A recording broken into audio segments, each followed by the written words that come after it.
like what I've been doing, right? We've been talking about the offense, the defense, and now I'm thinking that I should break it up and talk about each position group for the Houston Texans. So we're going to start off today with the secondary. We were discussing that. It's cue the intro. The city of the dream team, Hakeem, Turing, Beyonce, yeah, man. And I remember hot summer, hot winter. I couldn't fight, so the block made a hot spill. Hello, everybody. Welcome back to 713 Houston Sportcast. I'm your host, Ruben Calavillo. Guys, we're almost there to 1,000 subscribers. We're going to be there in a couple days. Thank y'all for watching. Thank y'all for liking. Also, check out my orders, Justin Reed custom t-shirt that was sent to me by my sponsor. If y'all want to know anything about that, please comment below and I'll get to you. But let's go on to the video. I think this secondary has a chance to be very good. I'm not going to say elite. I'm not going to say top 10. I'm going to say pretty good because the secondary has been an issue in the past. And we're going to go by, one player at a time and just really talk about them.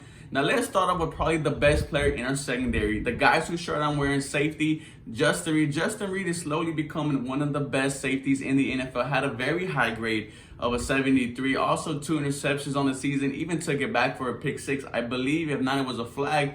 But Justin Reed is going to be the leader for this secondary. He is about to be, like I said, he's about to become one of the best in the NFL. I don't know how he was there in the 3rd round. But the things he does well, he's a leader. He plays hurt, had a torn labrum in his shoulder, had like back problems. But he was still there for the Houston Texans defense. And that is something that you're looking for in a leader.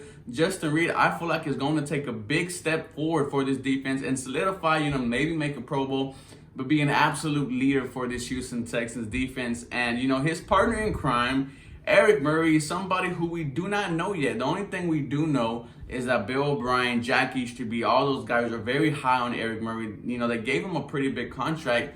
And, who knows what he's going to bring. He didn't play that bad last season. When he was in the game for the Cleveland Browns and Kansas City Chiefs, he was decent, but it's hard to find film on Eric Murray when you don't really know that much about that guy. I was looking for hours and hours and hours, and I couldn't. I only found one safety blitz that he did.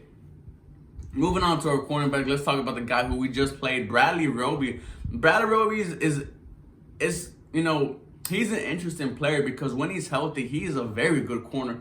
You saw him play fantastic against the Falcons, good against the Chiefs in Week 5 until he went out with an injury. 2 interceptions on the season. He honestly could have at least 6 interceptions, but he dropped a bunch of them. He is somebody that was a make or break year, a prove it deal, and he actually proved it, and that's why he got a huge contract for the Houston Texans. I'm super excited for Bradley Roby because he could play outside. He could play inside. He could take over the fast guys, the Tyreek Hills of the world, the T.Y. Hiltons of the world. Bradley Roby is a veteran, something that we need now since J. Joe is gone. I love that Bradley Roby is still here for the Houston Texans team. Super excited for what he does 2nd year with this brand new, defensive coordinator, with his new defensive players.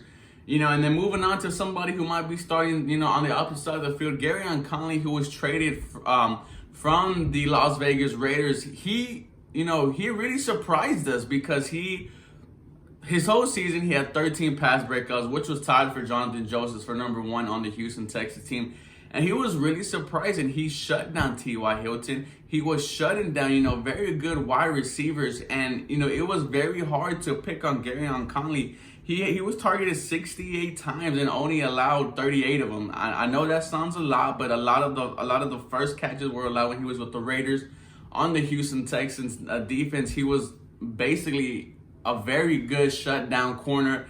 Not a lot of things got by him. The only time he really got beat was in that Ravens game for that 1 touchdown, which was just an amazing throw by Lamar Jackson. Gareon Conley, somebody I think can take a big leap forward. With the 2nd year in this defense, he's behind a team that really, believes in him. And, he was coming off from injury last season, so who knows what he's going to do 100% healthy. Gareon Conley, I like that we gave a 3rd round pick for him because, he surpassed it, right? We were surprised on how good that Gareon Conley was. We were thinking, if Gareon Conley's not here, how bad is this Houston Texans secondary? And if him and Roby stay healthy, we're going to have a very, very good tandem. I know Kenneth the Messenger said it himself that, hey, this is probably one of the best secondaries we had for the Houston Texans in a while. So I'm super excited, for these 2 starting corners, for these 2 starting safeties, it's going to be really fun to watch and see what Anthony Weaver does with the Houston Texans defense.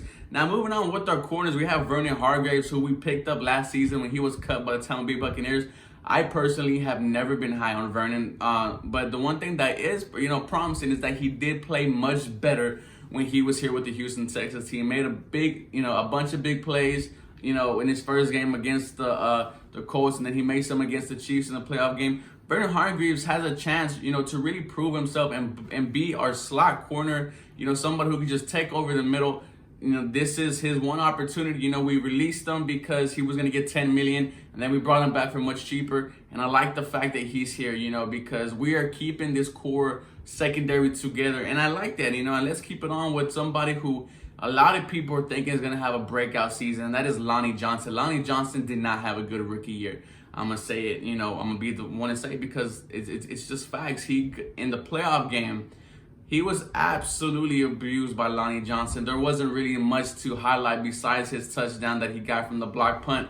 But if you see Lonnie Johnson now, he is working out like a mad dog. He's working out constantly. He's working with the footwork king. He's getting everything right. But the only problem is that since he's such a big corner, that he plays too high. If he manages to stay low, he'll be a very good corner. I'm super excited for year two, and I hope that we give him the Kareem Jackson treatment. And what I mean by that is the first 2 years for Kareem Jackson, he was absolutely horrible. And, I'm not saying Lonnie Johnson's going to be horrible, but I'm very excited because he's just been grinding. Every time you see Lonnie Johnson on Twitter, he's either working out or he's studying film. And that is something that I like. And that is why I'm very excited for this Houston Texans secondary, because it's not just older people.